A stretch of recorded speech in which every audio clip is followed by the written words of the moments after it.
All right, welcome everybody to another episode of Forging Brains podcast. This one's kind of a cool one.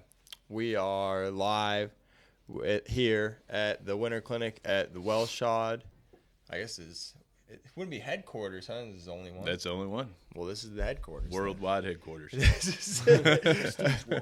With my co-host Gavin Cooper, and we're with the owner of Well-Shod, John. And how do you pronounce it? Harshbarger. Harshbarger. Yes, sir. Is that German? A little bit, yes. All right. Yep. Man, yeah. It's an awesome thing to have John on. John is a huge supplier. Obviously, if you're a horseshoer, you know Well-Shod.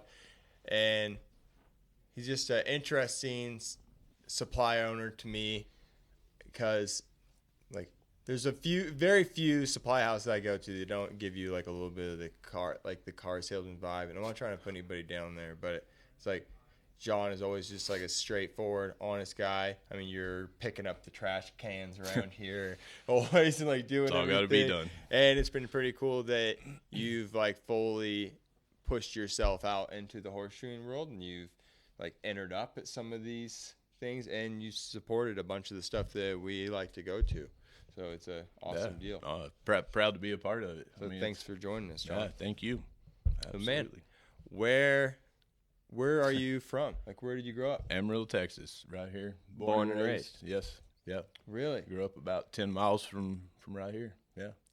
Has it always kind of been the same area, or is it grown up? It's growing a lot. Amarillo's grown a lot in the last 5 years, especially. Really? Yeah, a lot of building.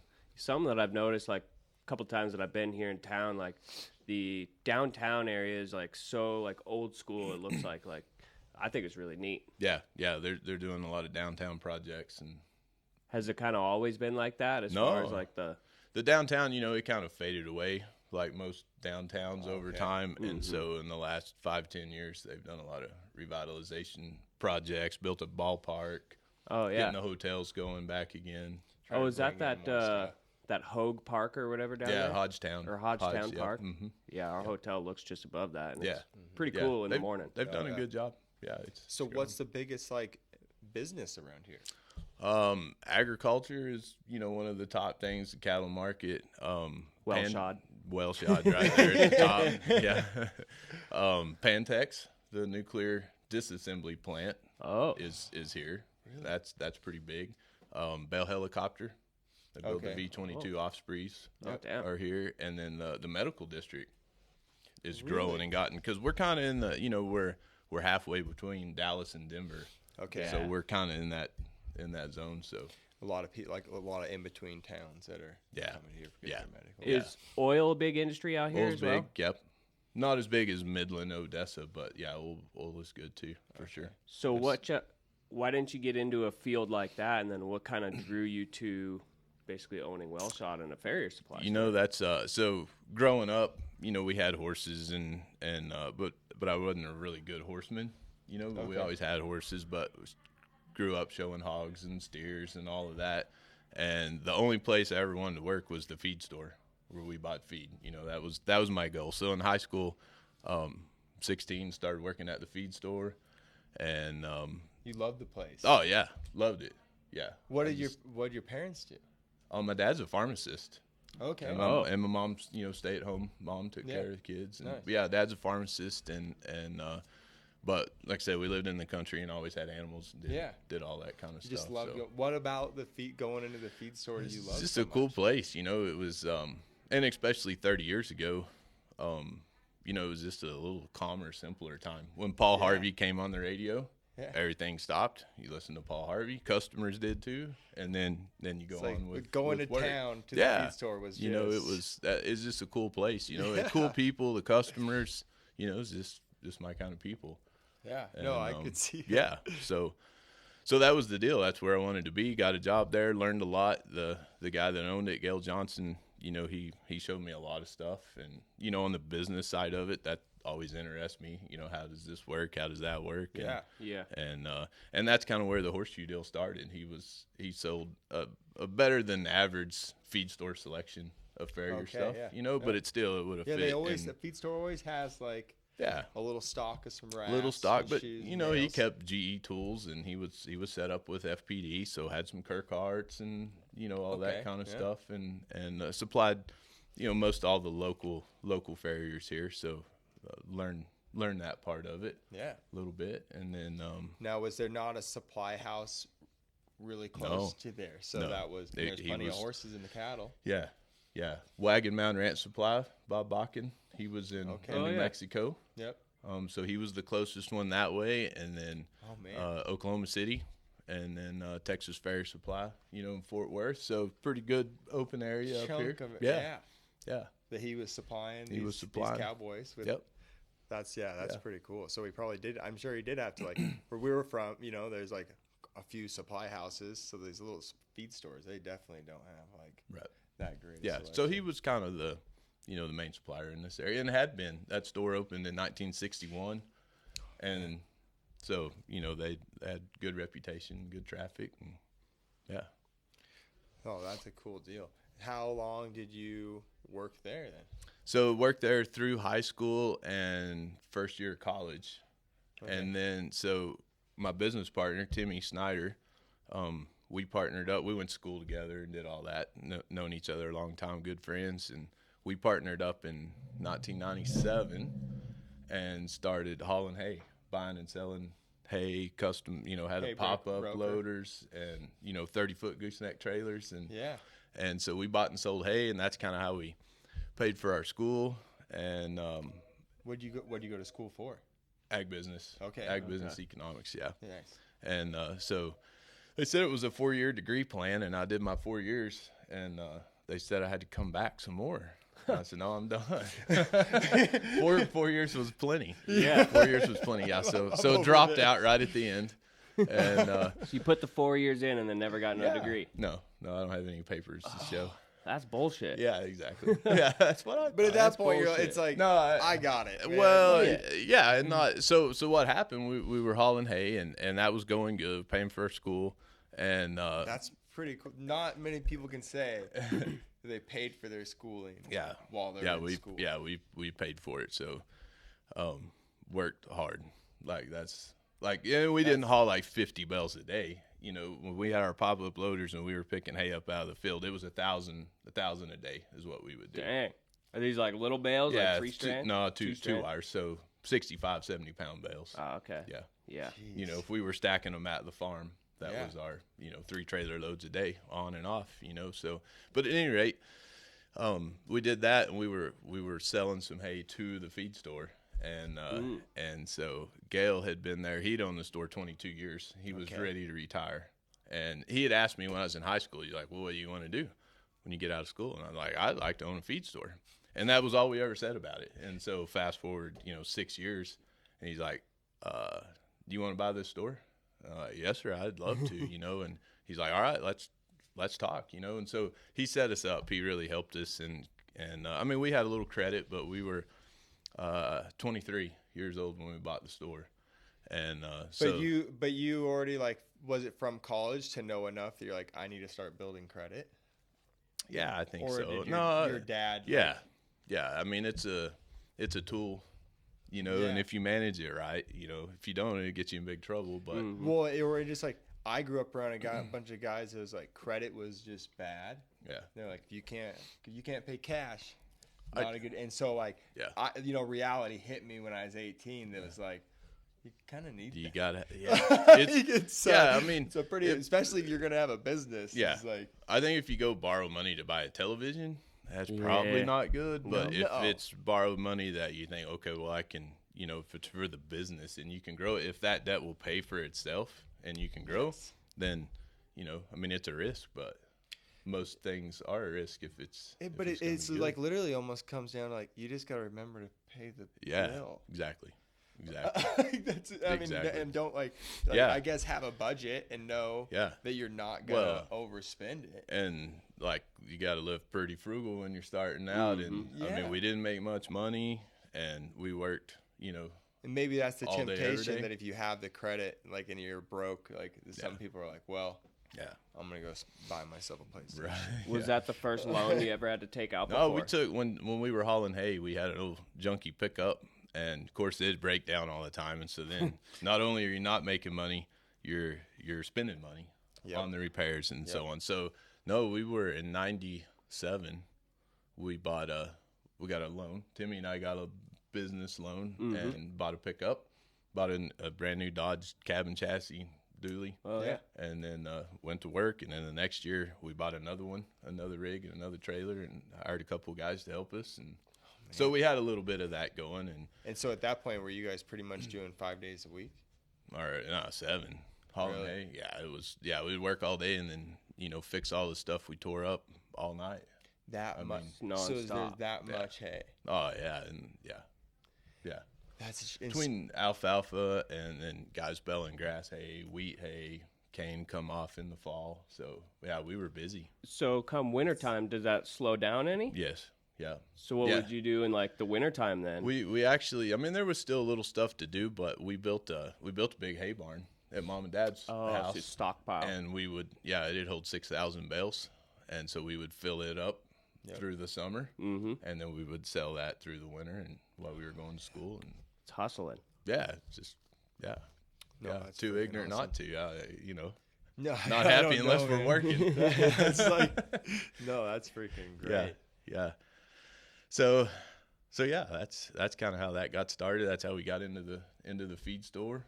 And that building that you guys purchased, is that the one that we're in right now? No, it's about 5 miles north of here, Rancher Supply. Okay. Oh, okay. And so we bought that, and the feed business is tough. It's pretty low margin, high volume deal, and so the horseshoes were there, and we were looking for a niche to get into. How can we grow our business beyond? You're only going to serve a certain geographic area. You kind of knew it with the feed business. You're like, this is it. Yeah.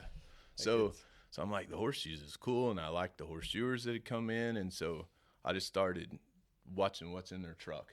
Would carry their shoes out. Oh, that's a cool hammer. Where's that? And so just trying to get into figuring out what all that stuff is, and then so we just started growing that and adding more and more stuff for the local guys. And then I remember when Vet Tech came out, and we got 6 cartridges of super fast. And it was that was a big deal. It wasn't even a full case. We got 6 cartridges in a little plastic bag, and poke a hole in it and slide it on a peg, and showed everybody that came in, And but that that's what keeps it fun. Oh you man, gotta have that kind of stuff, and so just kind of kept growing that, and we thought, all right, we're servicing all of our area, all the farriers in our area. All right, now what do we do? How do we grow it? So put together a little catalog, and Timmy, my partner, who is not a computer guy, he's like, no, we need to get one of those websites. One of those websites. This would have been in 2000. Did you guys have a website for the feed business? No. Okay. No, we didn't even have a computer. Really? We had a little cash register. Yeah. And all the inventory was on the old inventory cards. Yeah. You just walked the aisles. And just the same way. Same way you'd done it for. Ran. Yeah. Wow. Yeah. So it was just. It was just a big learning curve, and keep growing and huge, and adding all that stuff. And so, how did you guys figure out? Did you guys just hire somebody to get the website and stuff? Or yep. Yeah, a guy here in town built the website, our original website for us many years ago, and started. And so I thought at the time, websites, especially in the farrier industry, were pretty new. Oh yeah. And I didn't think there was very many good ones. Yeah. Most of them just had just had a list that Jim Poor hammer, $180.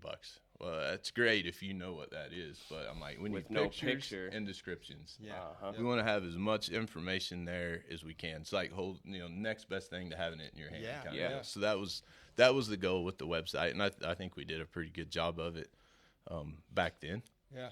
Oh man, there's a lot of websites now. They're all over the board for different things you go to, and it's like it is such a bummer when you get there. Yeah. And it's hard to navigate and hard to figure out. And and they're tough to keep updated, and there's so many new products and information and videos that go with that. And we actually redid our website a year ago, and so it's a work in progress, but I'm pretty happy with it. It's got a lot of functionality. You got to make it easy. Amazon has set the bar. You got to know your demographic. You aren't selling to a bunch of computer people. Right. You're selling to a bunch of horseshoers. Yeah. That are more than likely going to be on their phone. Right. It's like it has to be very easy to use for people that are all like you gotta think if Jim Poor was gonna try to buy a hammer. Right. Yeah, I'm not trying to call Jim, but he's not the most. He knows he's not the most computer guy. Right. We're learning that through like the podcast. Oh like, man. Do you or like your wife have a computer that we can set up and have the interview with? And I'm kind of that guy. That's why I'm glad y'all are here in person, so I didn't have to set all that up. Were you guys still under the feed store name at that point? Yes. Yeah, and so we came up with the Wellshod name at that point. We're trying to think, well, what would be a cool website that? Oh, I was gonna ask, did you guys someone just clicked on the name? Yeah, we kind of came up with it and liked it, and Don Baskins wrote the Western Horseman book, Wellshod, and Don was a customer of ours for years, and so knew him quite well. Yeah, and so we asked him, what he thought, if we could use that name, and he was all for it. So we decided on that, and that was that. And no, it's easy to remember. Yeah. Yeah. You've definitely built like an empire as far as like you say Wellshod and people know exactly what they're talking about. Well, and it's like it's when people are like talking about their names and what they're going to do. I always think like don't like nail it down to any one thing. Right. Where you are like it doesn't say like it's not an area name or anything. Right. It's like it exactly. Can be right anywhere. Right. Type of deal. Exactly. Good name. Yeah. So then you guys renamed it, and we kept the feed store as Rancher Supply, and then we had Wellshod, for the website side, and it was tough. So there wasn't Wellshod didn't have like its own building at this point. We were all mixed just in. Had its area and feed store. Yep. Yeah. And then thankfully kept growing. And we're just keep stacking stuff everywhere. So we built another building at the feed store, 2011, and it was 6,000 square feet. And we thought, man, and then that was horseshoes, that was lawn and garden, animal health, the whole everything. Yeah. And it wasn't just a couple of years, and we thought this is not going to work. We're running out of room again, and we need to split the feed store from the Farrier Supply. Like this is going to be a real deal. We need to focus. Our staff needs to be just all about the horseshoes, right? And so, how quick did the website start taking off? Fairly. I mean, I remember when we got our first order. It was a big deal if we got through the website. If we got an order or two a day. Do you remember where it was sent to? No, I don't. Was it in Texas? No. It seemed like it was in, I don't know, Nebraska, somewhere kind of Midwest, somewhere kind of far away. You were like, yeah, it was pretty. Someone pretty knows exciting. About us. Yeah, yeah. And I mean, so it was just me, So I mean, there was a handful of us that worked there, but I basically did all the horseshoe stuff. So yeah, you could take the order, go box it up, do the whole deal. Oh no, that's freaking. That's so funny. Yeah, it was fun. It was fun. And like.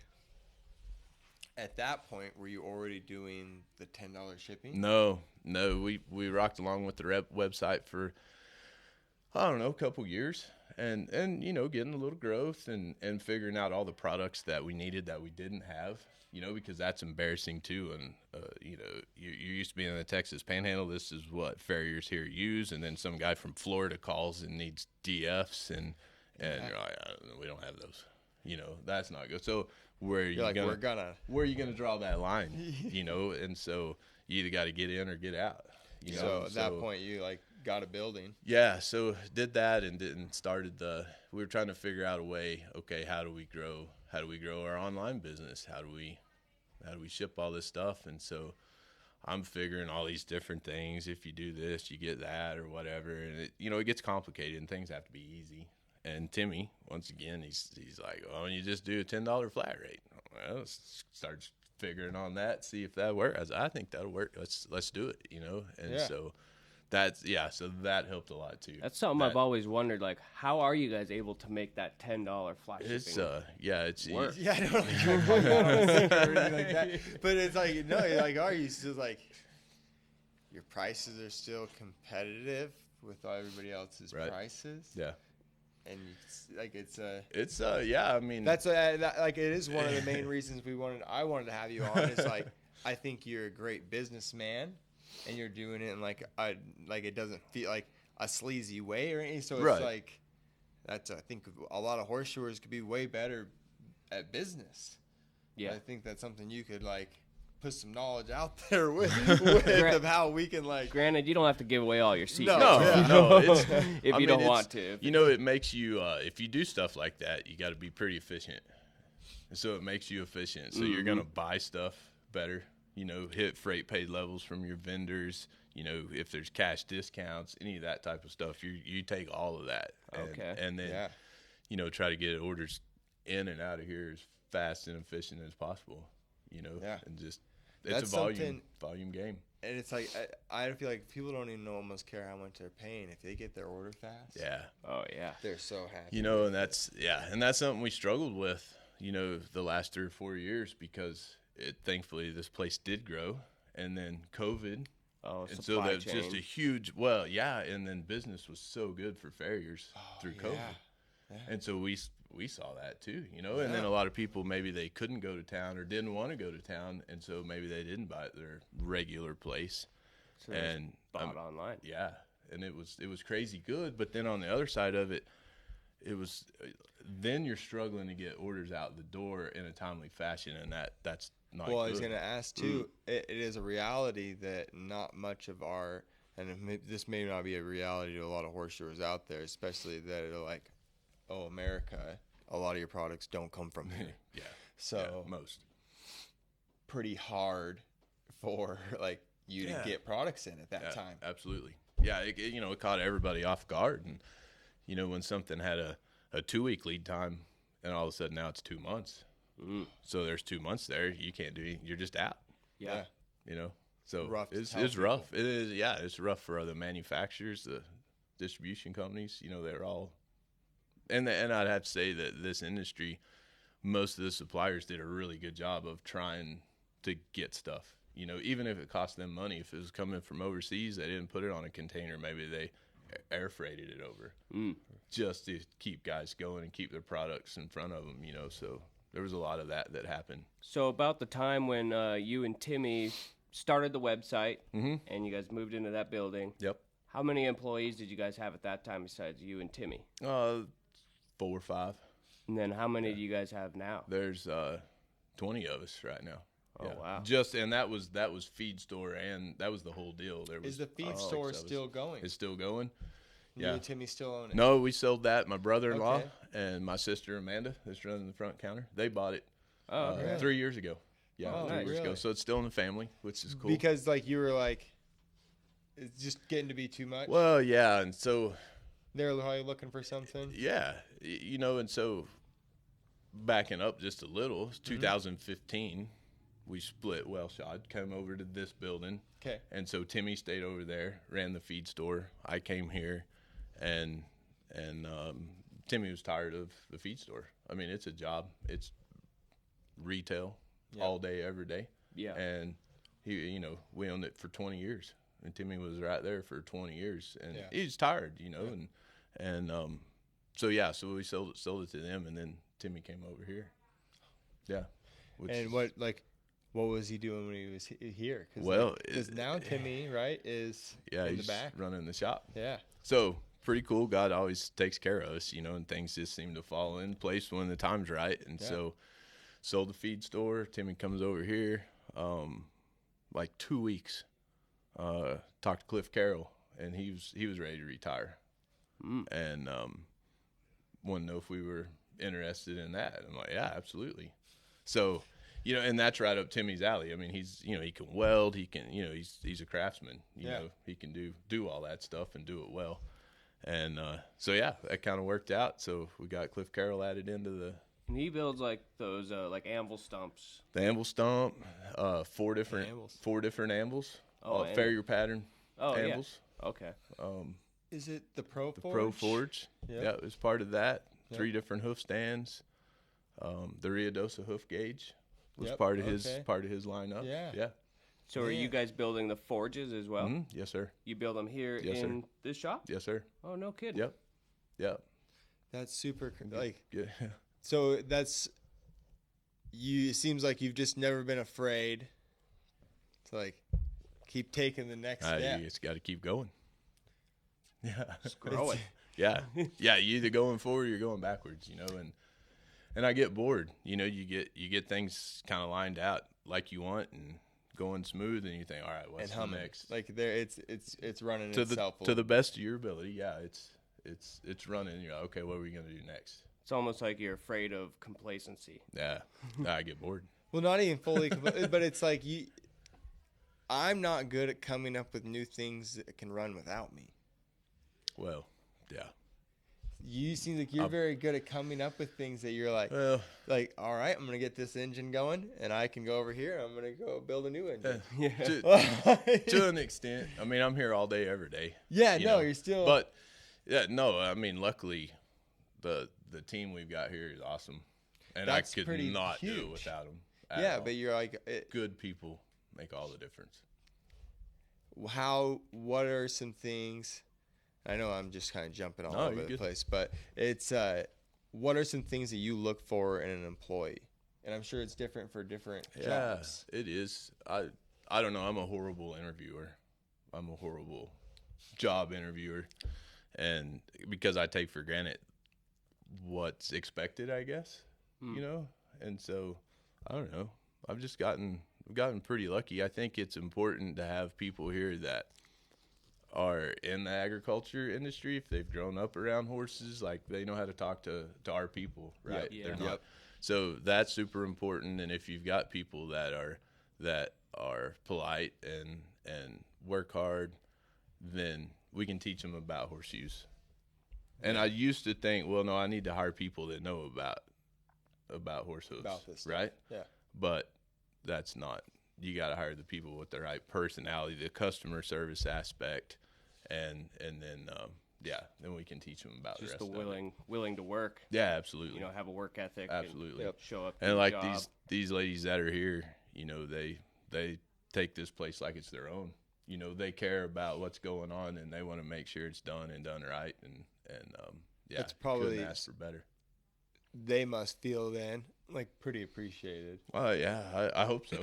That's part of the plan. I mean, luckily we've been able to do health insurance and 401k and profit sharing, you know, the last 4 or 5 years. And you know, like I said, I can't do it without them. So the better this place does, the better they need to do. You know, and so that keeps everybody vested in the deal and trying to keep it moving forward. Really, I think really good point. Yeah, that's like. I mean, it's probably a hard thing to do, especially like you work so hard.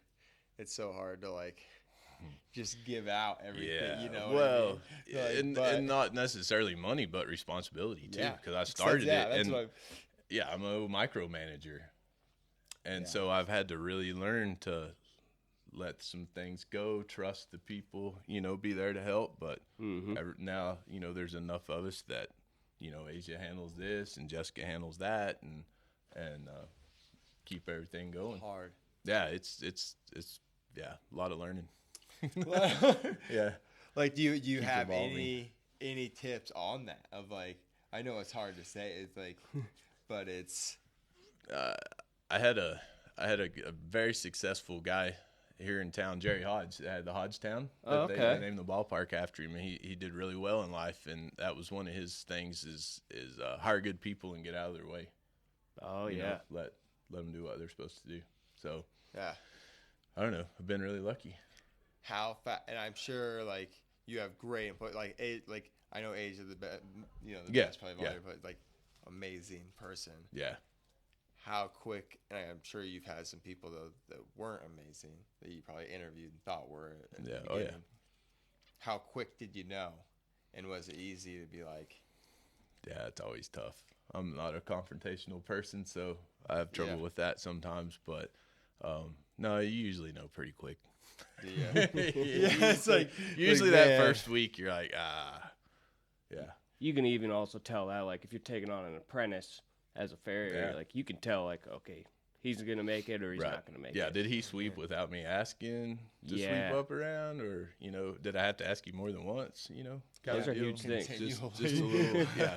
Oh, man. Yeah, you going to pick this up? Or Yeah, I don't think I could do it. Yeah. So what? I didn't grow up around those type of people that, like, if they were asking the second time, yeah, wasn't that polite the second time. Yeah. No, and growing up, I mean, luckily, like, my dad, if dad told you something, that's the way it was. Oh, yeah. And he wasn't going to tell you again. Yeah. So did you grow up in a household where, like, it was moving? Like, everybody's kind of always doing something. Yeah. We always had projects and chores to do and the whole deal. Did your dad own his own business too? He did in the early days, yeah. Okay. Yeah. Pharmacy business got tough, as the years went by. Really? Because of insurance. And then all the big chains come in. And so, yeah. So eventually I didn't know that. Eventually, yeah, that's why it's like the rest of the world. You know how many local little hardware stores are there? It's hard to compete with the big boys. Home and then, Depot, Lowe's, the drug industry, you got all the insurance and dealing with those companies, and it got tough. And so eventually he sold his business and then went to work for CVS and worked for them for quite a few years. And he's like, man, this is the best thing. He said, I made more money than I ever thought I would. And he's like, I don't have to worry about paying the light bill or doing the schedule, or he could show just up working and as do an his employee. job as a pharmacist. And so it worked out good for him. Do you think you would turn down an offer like that if a big business came to you and said, hey, I don't know, I could, like, magic day comes, they're like, we'll hire you and you'll make more money coming to work for us. You'll work only 9 to 5. You'll have 2 weeks paid vacation. No, probably not. Probably. I mean, at some point, you got to have. You got to have an exit strategy. But yeah, I've other than my few years just working at the feed store, that's the only real job I've ever had, working for somebody. Yeah. So no, I'm not really good at asking other people what I can do or should do. I'm pretty independent in that respect. Right or wrong, make a decision and go. Yeah, but it's like, yeah, it's hard to trust your gut though. Sometimes, like, I don't know, like. Yeah, and that's a good thing about having a business partner in Asia. Bianca's our CFO, and so we've got some people to bounce ideas off of, and kind of keep you between the ditches. Seeing if it's a good idea or not. Yeah. No, that's. You have a passion for hard work and working hard. Yeah, you got to definitely be doing something. Yeah, absolutely. Oh yeah, no, yeah, absolutely. I am not good at sitting down. No, sir. Much. Yeah. So what year did you guys take over the Cliff Carroll Anvils in? That was in 2000. Oh, okay. Early 2000. Really? Yeah. You guys have been building Anvils here for almost over 20 years then, too. Say again. Have you guys been making Anvils here for over 20 years? No, 2020. Sorry, 2020. I first was like, 2020. 20 years. That's a long time. Yeah, 2000 is when we bought the feed store and started all this mess, and then 2020. Okay. Yeah, it makes COVID sense. year, we got that done in like April, I guess, April, May. And at that time, so did Cliff Carroll stay with you guys a little bit to? We actually went up there. Help you start. Went up to his shop. Okay. All the machines were there, and Timmy and JJ down in the shop, they went up and stayed at Cliff's for about a month. Building stuff and building up some inventory so that we'd have some inventory while we were moving, and then just showing them how he did all the stuff, milling the anvils, building this, building that, and then loaded everything on some semis and some goosenecks. And so all the tooling and equipment came with that purchase. Sir. Yeah, we got. That's all of it out there? Like, that's still the stuff that you got, or have you bought more? Oh, we've bought a little bit more, but those big mills down in the shop, those Milwaukees, the surface grinder, the Bridgeport. Those things are huge. Yeah, they're cool. They're World War II machines. Cool. Really? They've got U.S. Department of War tags on them. No kidding. It's pretty cool. So I'm going to have to go check those out a little bit American-made machines in American-made shop. That's a pretty cool, is that a big deal to you? To keep things as American. Yeah, we want to build. Yeah, absolutely. Yeah, and I don't think there's anything wrong with other countries making money too. No, absolutely. But it's this is our deal, and we've got guys working right here in our shop, and Yeah, it's pretty important. Oh yeah. Yeah. Super Pride. important. Yep, How big absolutely. of a learning curve was it, even though they went and learned from Cliff Carroll? You know, like I say, Timmy picks that stuff up so quick. Yeah. And a lot of that he would have figured out just by doing, you know. Yeah. So no, it really wasn't bad. It really, I mean, there's a few little nuances of this and that, and, and figuring out the heat treat, because we do all the heat treat in house, and so there's some. That is still one of the coolest machines I think I've ever seen. Yeah, it's insane that it is, like, describe it to people that it's like it is a row of torches and a row of water jets. Yep. So it is heating and cooling as it's walking down the face of the anvil. Yeah. Man, I want to see that sometime. Yeah. Yeah. I'll show you. That just sounds really cool. Yeah. I saw it here, and it's like I instantly went and YouTubed them. I was like, there's not very many out there. Like it kind of seems like an engineered thing. Like somebody made it's that. kind of a high tech redneck deal. It really is. I mean, oh man, but you're gonna heat treat such a big chunk of iron, right? And that's where the kind of the nuances of that come in, because if you're doing a 35-pound anvil or a 250, you know, the heat sink out of that 250. You know, you got to account for all of that stuff, and then way different. You know how you got to slow your torch head down so you can get that heat in there, but you can't go too slow because you'll burn it.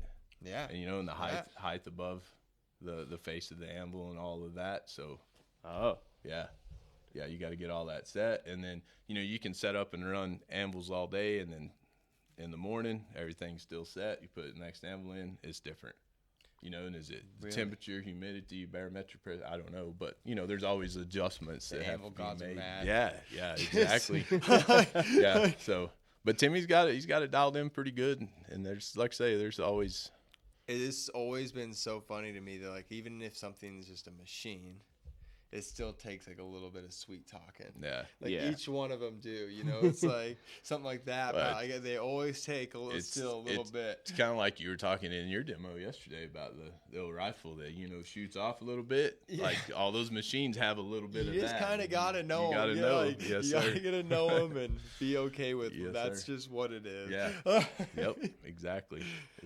And you guys have now, like, did you guys buy the Scott anvils? So then we got Scott, yeah. So it was kind of funny. We bought Cliff Carroll, and so I thought, well, I'll give a courtesy call to all the other anvil and forge manufacturers just to say, you know, hey, we've got this and we're doing it. And so, of course, Scott was on that list, and called Mr. Scott, and he was pretty excited for us. And, you know, hey, anything y'all need any help with, you know, let me know. Nice this guy. Is really nice top.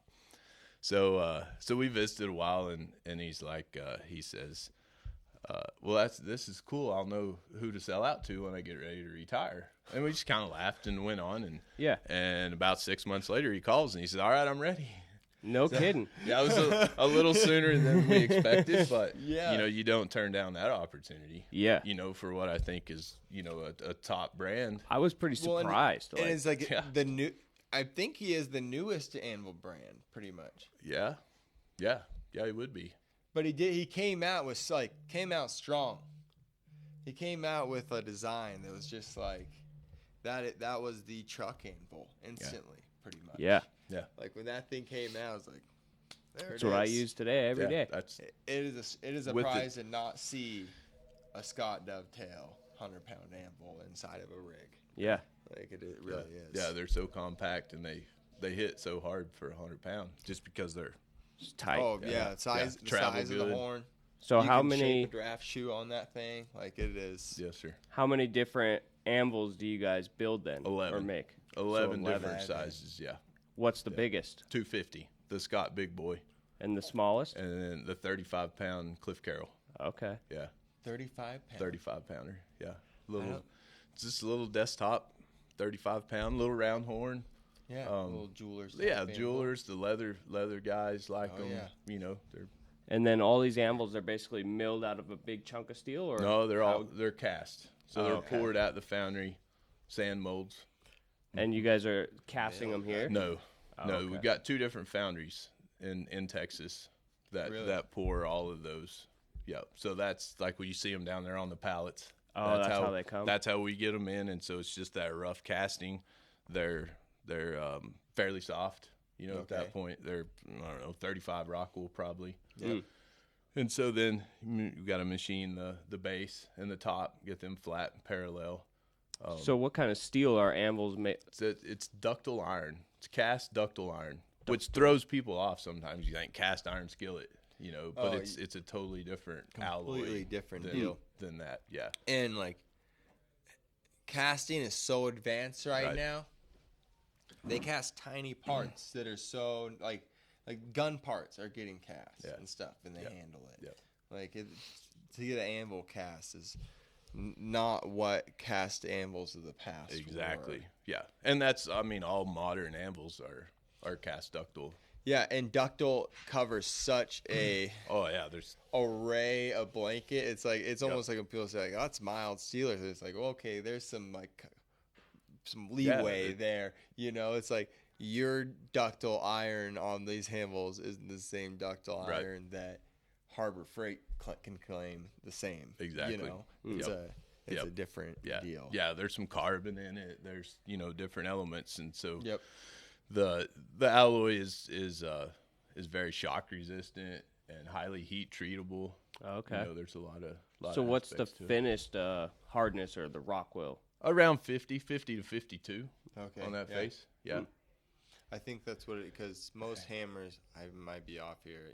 We'd have to ask Pour, but I want to say 56 or 58. Yeah, for most especially hammers. gyms. Yep, Yeah. and so you want to be slightly softer than people's hammers. Yeah. That would make sense why it's easier to put a ding in with the hammer on the anvil versus the other way around. Yeah. And y'all know about heat treat, and you know how that's such a fine line between too soft and too hard, and it's the same So on do you those have anvils. to temper these No. anvils? No. Okay. With that alloy, it's not something that you have to do. No, yeah.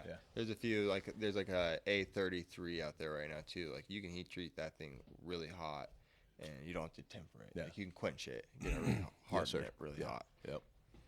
How have you gone to the foundries? Mm-hmm. Like, Yeah. How cool is that? It's pretty cool. It's big, and it's just like you think of with that huge crucible up there. Yeah. And just pouring. and just pouring. Yeah, they'll have it set up just going. And you know, and they put different elements in that. And so when it reaches certain temperatures, they'll have the sparks. And so they know, hey, when the sparks come, they know, okay, well, it's at whatever temperature, and they know where they should pour it. It's pretty cool. And it's just sitting there, just rolled. That has to be so wild. Yeah, I've seen it, you know what I mean? But Yeah. it's like in person. I'm sure it's just like, you know, you see a picture of a redwood tree, but then you see one in person. Right. Different. Yeah. No, absolutely. Yeah, it's pretty impressive. Especially, it has to be a different thing of like, this is our product now. Yeah. Yeah, absolutely. Coming in. Absolutely. Yeah. No, it's cool. It's been really good to us. I thought I was talking to somebody the other day, and they said there was only like a couple foundries in the United States that build anvils. Do you know how many? No, there's two in Texas. Oh, okay. Pennsylvania. There's a couple out on the East Coast that Mr. Scott was using. I think one in Virginia, maybe Pennsylvania. That would make sense. And kind of out there. And so we just moved all the production here. Yeah. So there's a few. Cheaper freight. Yeah, there's probably 5 or 6. Hmm. I mean, they're all doing other stuff, you know, too. Yeah. The foundry we use, I mean, they do fire hydrants and all kinds of stuff. Yeah. So you still got the $10 flat shipping on anvils? Yes. Oh, you really? So Really? Anything like the 200 pounders and up, no. Yeah, Because they've okay. got to go on a pallet freight truck. But we can always, you know, work some deals and try to get them there as cheap as we can. That's But crazy. UPS has gone up enough in the last couple of years that, so yeah, it's still $10 shipping for your whole order. But a 100-pound Scott, I think, has like a $20 oversized fee on it. So it's still pretty Reasonable. Still Yeah. reasonable. Yeah, I just Yeah. shipped like a Very reasonable. 150-pound item. I think I paid like $300. Yeah. Yeah, You know, and the good thing, well, and the more we ship, the better rates we get with UPS, through right? So you UPS. can kind of negotiate, and so that helps. That a makes lot, too. sense. That's the only way. Because if you go to the UPS store and pay full retail for your shipping, it's crazy. Oh, it's not very great. Yeah. So that is something that you probably just had to get like more and more comfortable with. Probably is bigger and bigger numbers.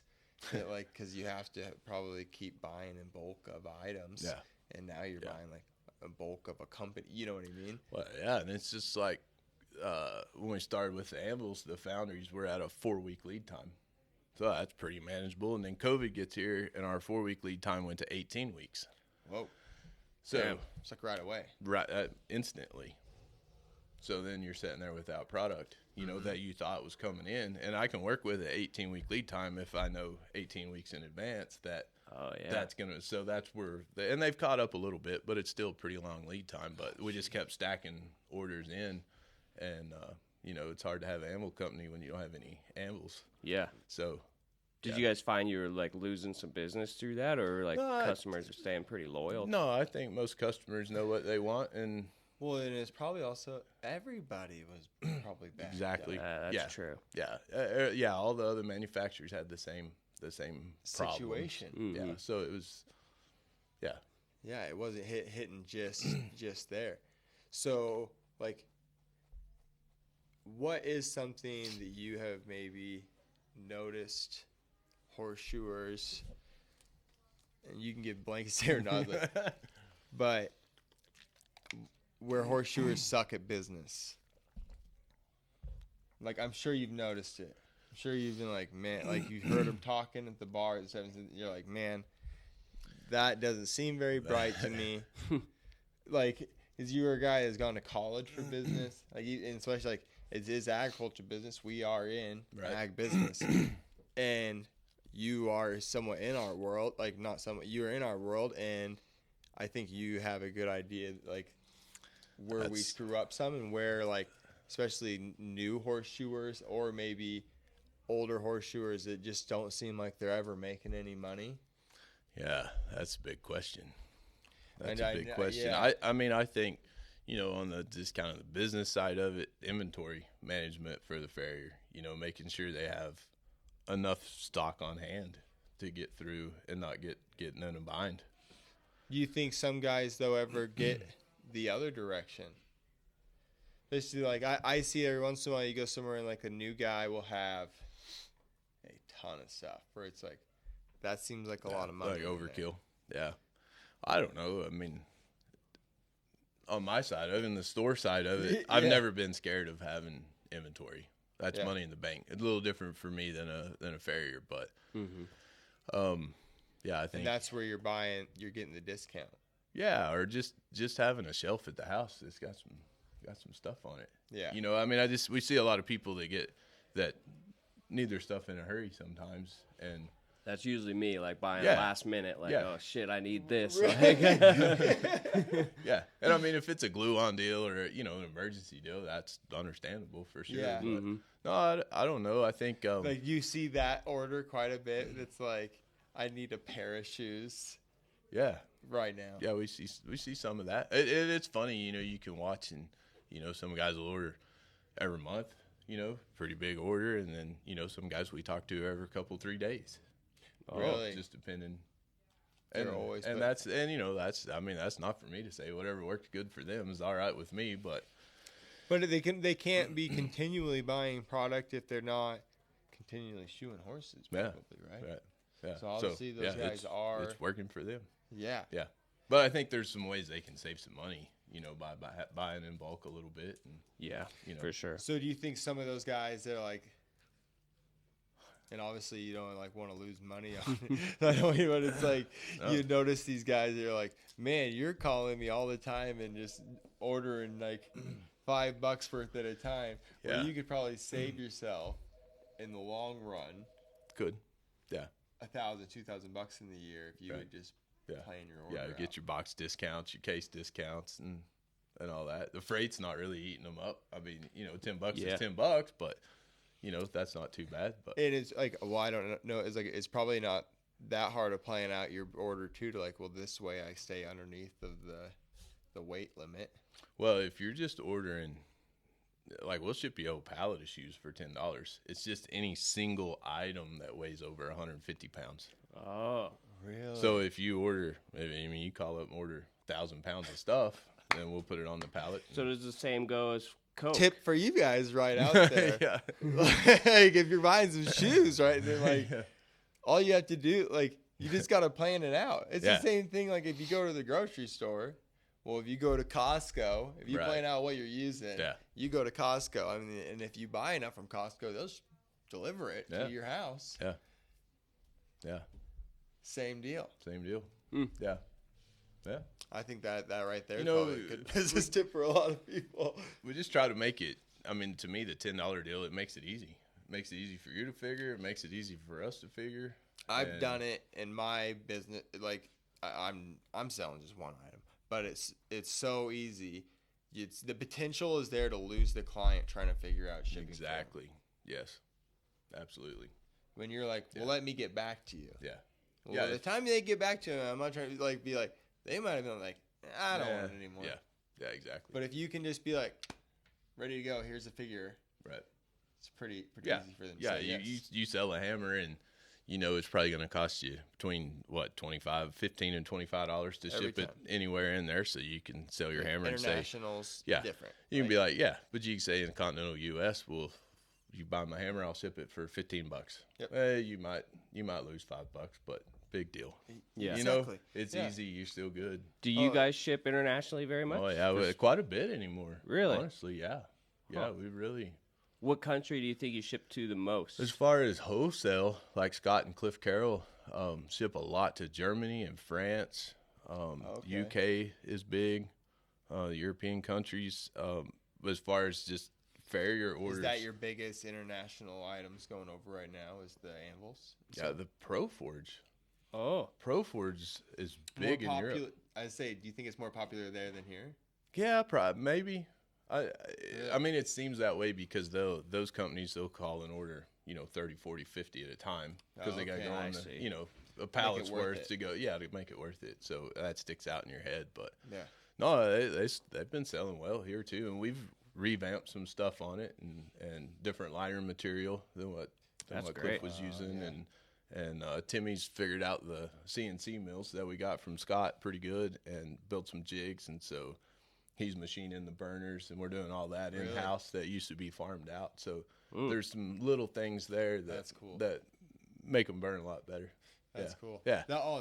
Forges are like the littlest things. Yes. And I'm sure you guys notice that just like because they are an item. Usually you guys ship them put together or someone has to put them together. All you got to do is put the burner on top. Throw it down. Two nuts on and there. It's a good. I've never put one of those ones together firm because it's like you gotta work. I know, it through like that line. when I first got that Whisper Mama, it was like how to be perfect. Yeah. Oh, the orifices. Yeah, how it's in there, or like it burps a bunch and everything. Yeah. It's like, oh man. With that Pro Forge burner, the whole burner is one piece. It's that cast aluminum, and so. Then we put the tube in there, put the jets in, and then we fire each one. We've got a test forge down there, and you put that burner on, clamp it down, and then we set the jets, adjust it, get everything adjusted, lock it down. So it's already been fired, so it should be set. Yeah. Yeah. Do you guys notice that, like, is that quality control save you money quite a bit? Absolutely. Yeah. It's always better to do it right the first time. You probably noticed it yourself just building tools, right? Yeah, it's just like quality control. But there's always something, huh? Always. I mean, it's just that's what I was saying. Like asking with the Forge, it's like, man, it's even just the simple thing of putting the burners in, you can do wrong, and then it's so quick that people are like, well, it's the manufacturer's fault. I think most people are good, and if they call up and usually I can walk them through it. But there's probably, like, especially with the Anvils. Yeah. I'm just going to say, I couldn't imagine being in the Anvil business. It's tough. You guys are so many views, I'm sure, it's like, how, like, Yeah, the hardy hole's just chipping out. It's like, yeah, it probably has nothing to do with you driving a Pritchell into the edge over and over Yeah. again. But is it or isn't it? Right. Yeah, so it super can be us hard. too. And No, and, you do have to be yeah, realistic absolutely. with it. But when you're like, Yeah. man, we haven't had any problems with that for some reason. Some of these guys are just like taking chunks out of the hardy hole. Yeah. Like, Beating them up. so how much testing do you guys do on the anvils to try to make sure, like, because I know that just getting steel from, like, for my tools, each bar Yeah. is a little bit different. Right. Don't like tap on the. Oh, the table. Yeah. Yeah. Yeah. Batch to batch, you can tell a little difference in the anvils when you machine them. And Oh, really? Of just how easy it's cutting. yeah. And it's not necessarily a difference in the material. I mean, it could be, but it's also how fast did that casting cool when it came out of the sand. So the faster it cools, the harder it is because Notice a difference in winter and summer. exactly anvils? yes. Really? Yeah. Those poured in the winter will be harder. I could see Yeah. that. So when you go to the mill and that mill's really working going Yeah. across there, and then Timmy will do the heat treat, and he's got a little 2-pound Zim pour right there, and as they come out of the heat treater, he's gotten good enough that he'll set through there, and then after the surface grind, we'll do a Rockwell test. However many, just make sure we're in the zone. Yeah. And then a lot of times we'll pull one off the line, whether we think it's on the high side of the scale or we think maybe this one's going to be a little soft, and we'll put it on the anvil stand down there in the shop and, have shop night and beat around on them and, kind of abuse on them a little bit and just make sure we're kind of still in the zone where we need to be. And the face is fairly easy project. Like, right, you got a surface grinder and a mill. But the horn that's pretty much hand ground. Huh? It's all hand ground. Oh, really? It's all hand ground. Yeah. Yeah, Wow, I they'll didn't go know through that. 4 or 5 different discs down there. They use one disc to kind of take the scale. That scale on the outside is pretty hard. Yep. Break through that, and then they'll go through a couple different grits. And, hopefully the shape is there in the horn to start with. Alrighty. But sometimes you get pattern shift, and the two sides of that pattern will come together. They should meet. Yep.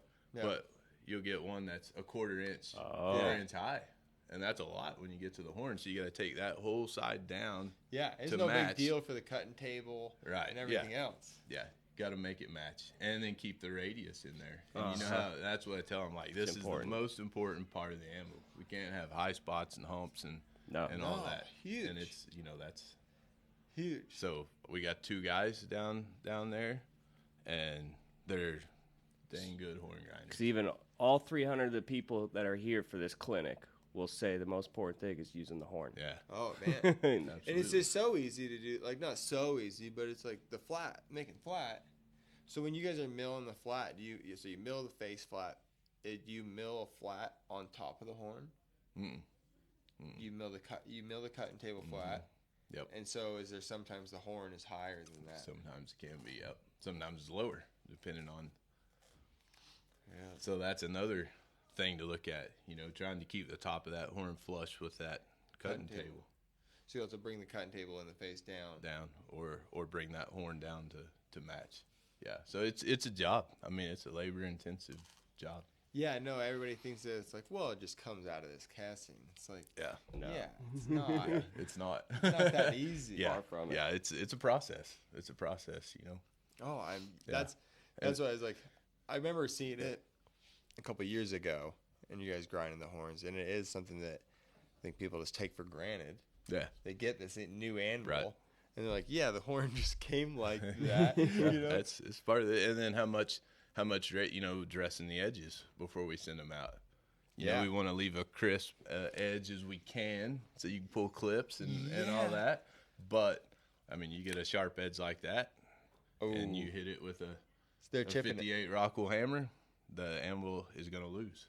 Yes. So, but if so we just take a little bit of that edge off. Just run a 45. Just I would have such a hard time selling an anvil. We put we actually made some stickers that we put on top of them now, just encouraging people to dress the edges of your anvil. It's your anvil. Don't be scared to, and Roy Bloom did a video, I don't know, 20 years ago probably at convention, and did a deal on dressing the edges of your anvil, and it's really, really good one to watch.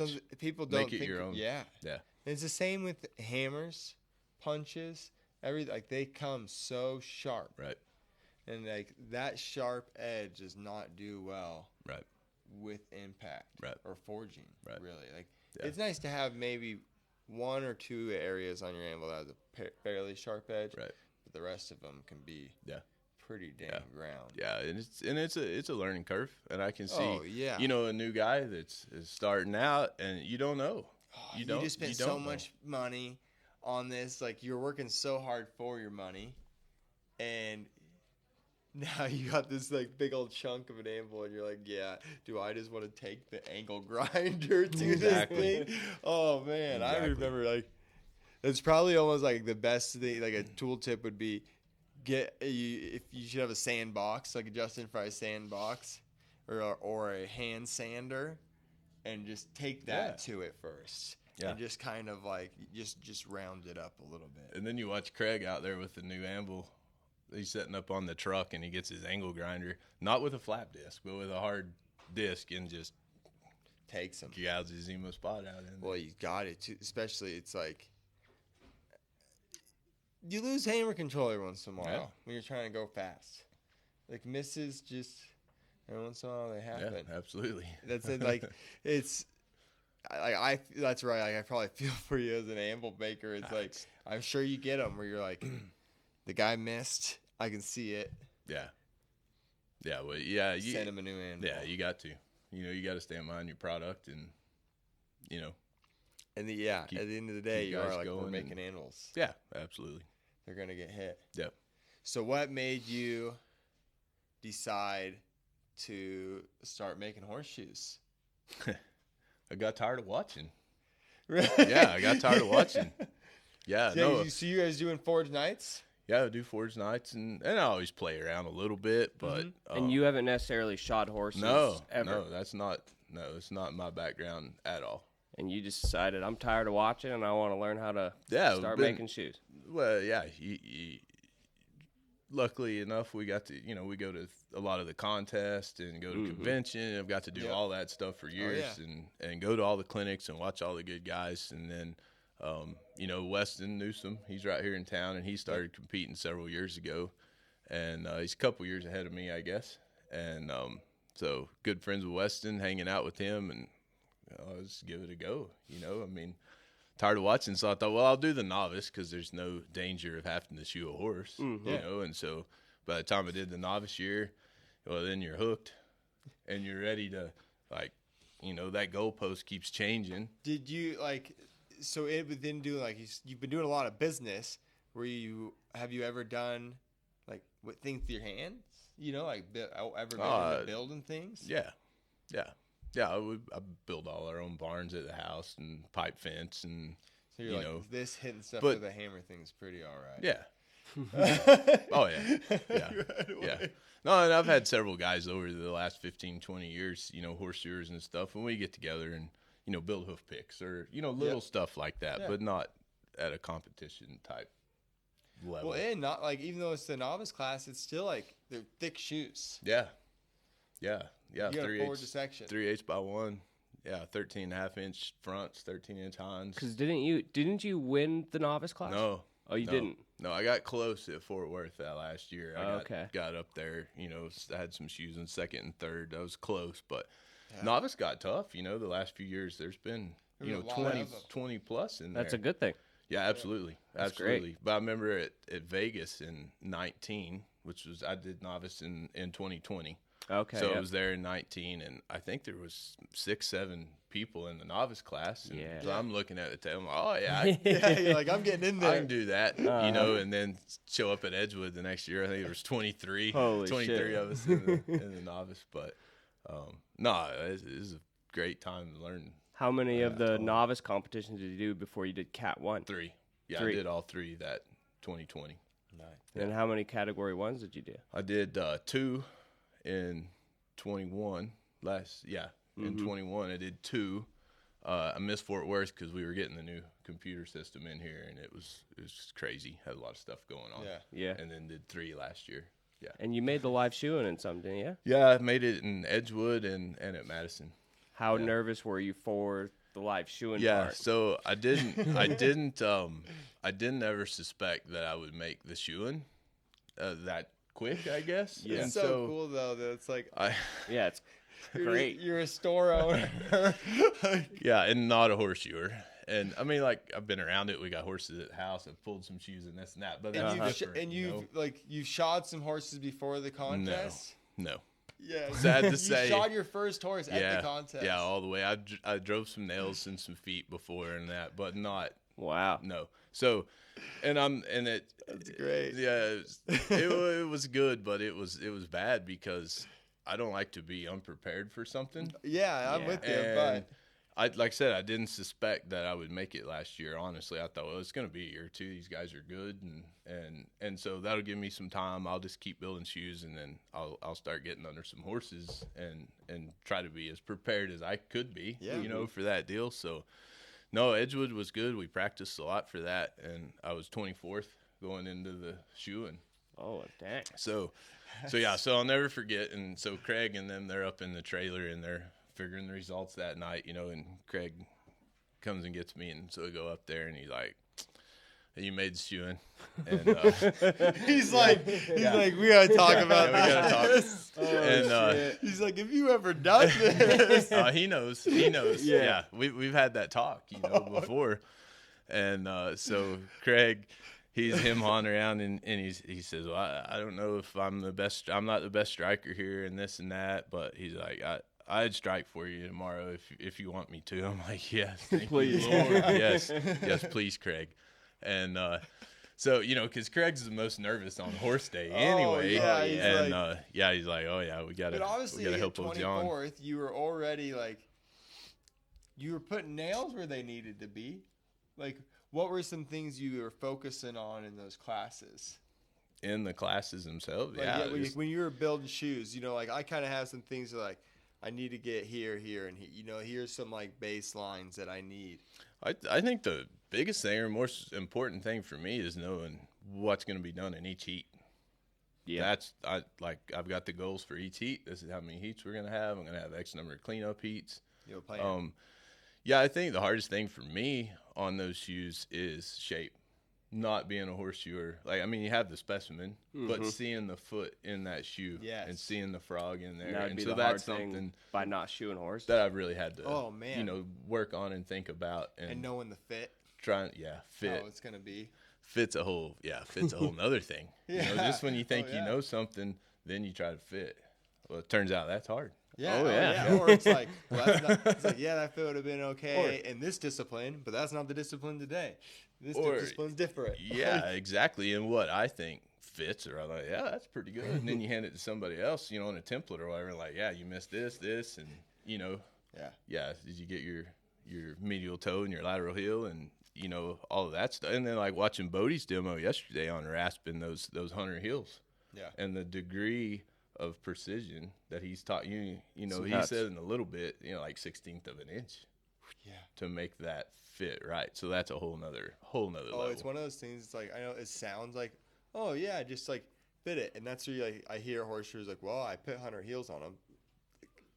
Okay, I've watched some really really good guys put hunter heels on, and that's the biggest thing of the day. Yeah. Is that minuscule little bit. Oh, it's yeah.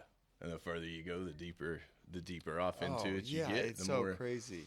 Yeah. By the time you set these goals, I wish I could just do this or this. And by the time you get there, you don't even really realize it because you're already on to the next things that you need to accomplish. So when you went to the horse that day with your first shoe that was going to get driven into something with blood, were you No, I was really pretty good with it. I just kind of come to terms that this is going to happen. I thought to myself, I've got a 70-minute clinic with Craig.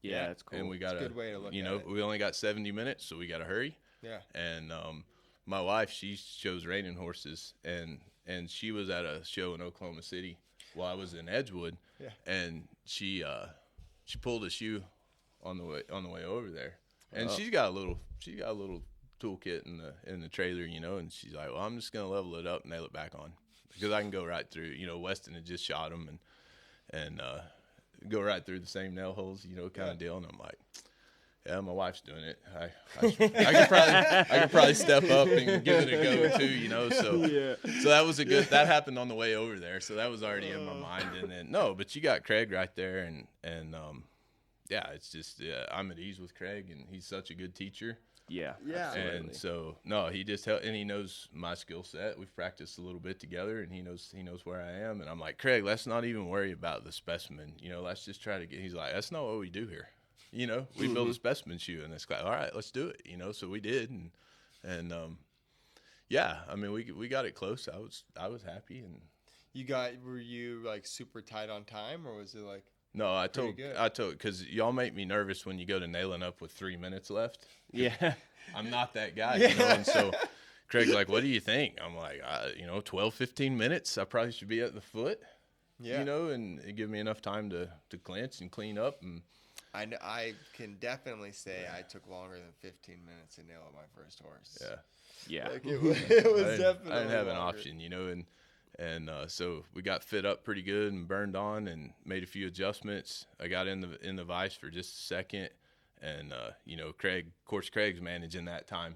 You know, come on, or back to the fire or whatever we needed to do, and he's like, you know, it's punch good, she's trim good, you're not gonna stick her, you know, so just drove them in there and because it is pretty much as simple as, like, it sounds like, oh yeah, as simple as that, but it is like, as long as you fit all right, the nails are down the middle, and you didn't trim it too short. Right.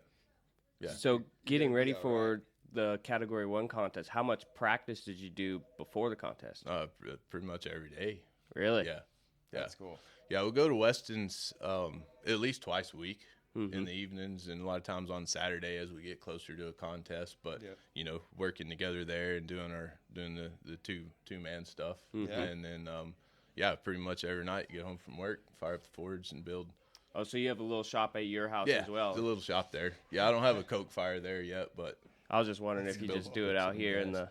Yeah, I mean, this is a pretty good setup, but most of the time, by the end of the day, I'm just ready to go home. Yeah. To go to my spot, my happy spot. It's kind of my shop. And how much money you got in your own place? You're like, man. Like, I always think of that when I got a hammer that I kept. Like, I could have sold that hammer. Yeah. I'm pretty bad at collecting tools too. Oh, yeah. Oh, you got a little stash. Yeah, I got a little stash. Yeah, or we get a little warranty stuff back from somebody, you know. I'll take it home, grind it up, and give her a go. Yeah. That's a really good one. Yeah. You're like, I love broken pritchels. Yeah. Defected. Yeah, exactly. That's pretty sweet. But it is probably also pretty nice that you had a good idea of what decent tools were when you started, and you have sat through how many clinics and demos and watched before you started. But it's amazing how much you learn when you actually do it. Oh yeah. And you can only watch so much. And those fixing drifts and punches and what nail fit really is, and huge. what you know, this drift won't fit with that head stamp, and how that drift needs to be different if it's in a Fullard shoe how versus many times a plain you have to stamp hit shoe. It? Like, it is a freaking big difference each one. Yeah. Are you screwed up there? That's help. Huh. You're making me nervous. The little red light went off. No, you're good. Yeah, no, so big learning curve there, and it's and it's really helped me help customers better too in those aspects. I bet. Yeah. I bet that's been that wasn't huge. The reason that I did it. You know, I kind of did the whole competition thing for me. Yeah. You know, that is a good challenge, and it's good for me, mentally, physically, the whole deal. Yeah. So yeah. Do you plan on keep competing? Yeah, I can't quit now. I'm committed. I really enjoy it. I really enjoy it. Do you have some competition goals then? Yeah, make the live shoeing and just focus on that live shoeing and try to do a better job.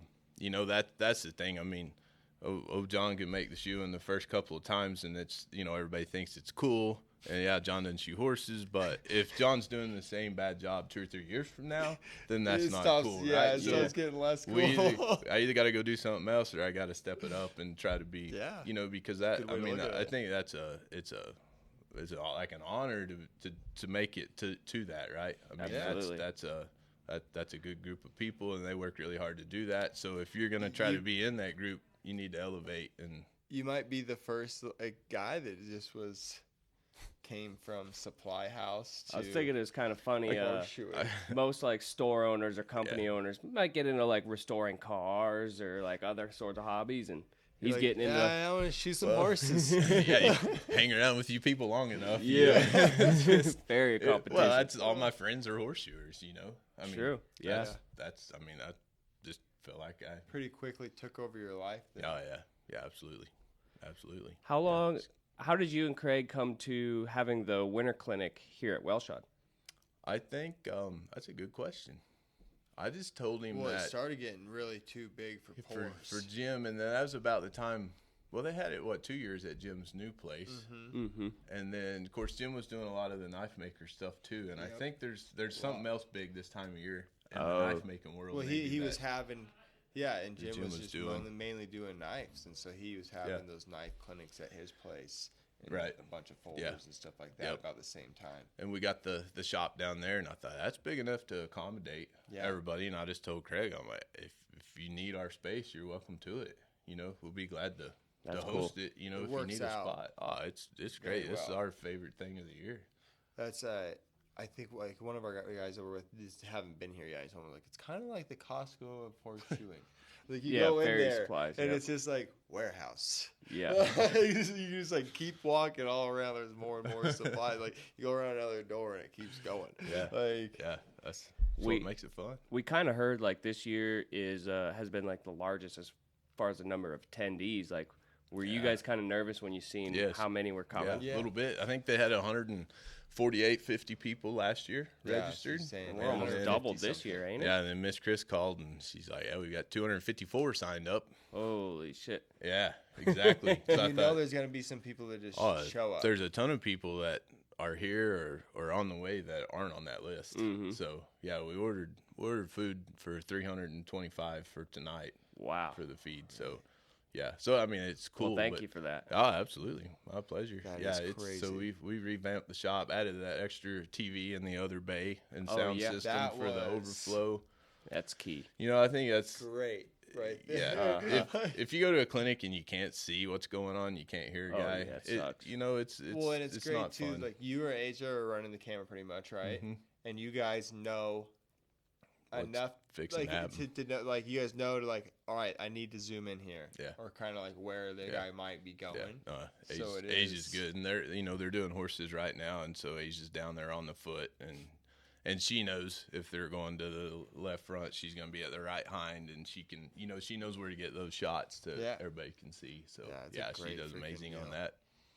No, and the trailer where the trailer can just be real close to where the inside is. Yeah, and it's surprisingly not Texas weather out there. Yeah. Well, maybe it's a little bit. It's Amarillo, Texas weather. Yeah. I mean, it's typical like WCB. Yeah, weather. WCB. Yesterday was snowing, wind blowing. But it brings the crappiest, shittiest weather every time it goes somewhere. Yeah, that's why we call it Winter Clinic. Yeah, it's just like, everybody's here. Coat. Let's snow outside. No one stopped though. No. There was still, Poor has a huge trailer, and so he parked this big old wind blocker to the one side of the He parked on the north side, but it's still snowing at the Anvils, and everybody's just working away. Yesterday was the worst day. It's going to be it's pretty nice today. Tomorrow's supposed to be like 60. Yeah, 60s tomorrow, so we'll be good. Nice. We'll be good.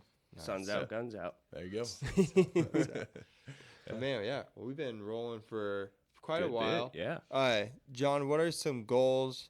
So we've gone like a little bit your goals for the competition. What are some of your goals for the business? Man, just keep going and try to do a good job.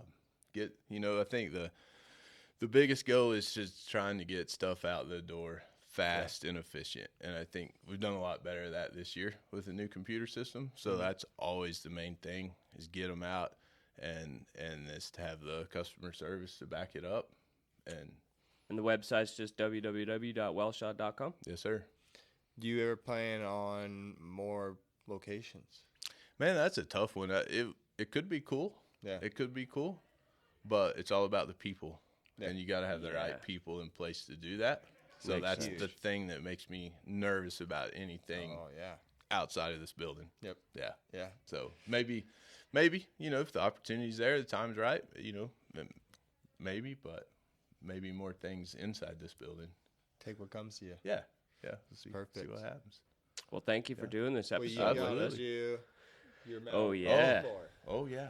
Who are 4 Yeah. people that you would consider on your Mount Rushmore? That's a tough one, and I've thought about it a little bit, and I still don't know all the right answers. That's a It's tough, tough one. one. I think family number one, just inclusive of, but my dad's always been a good influence, and he always kind of let me do whatever I thought I was big enough to do, Yeah. and let you try things, Yeah.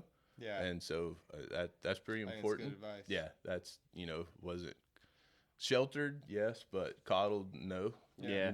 Always kind of given some freedom. Supported you in your decision. Yeah, absolutely.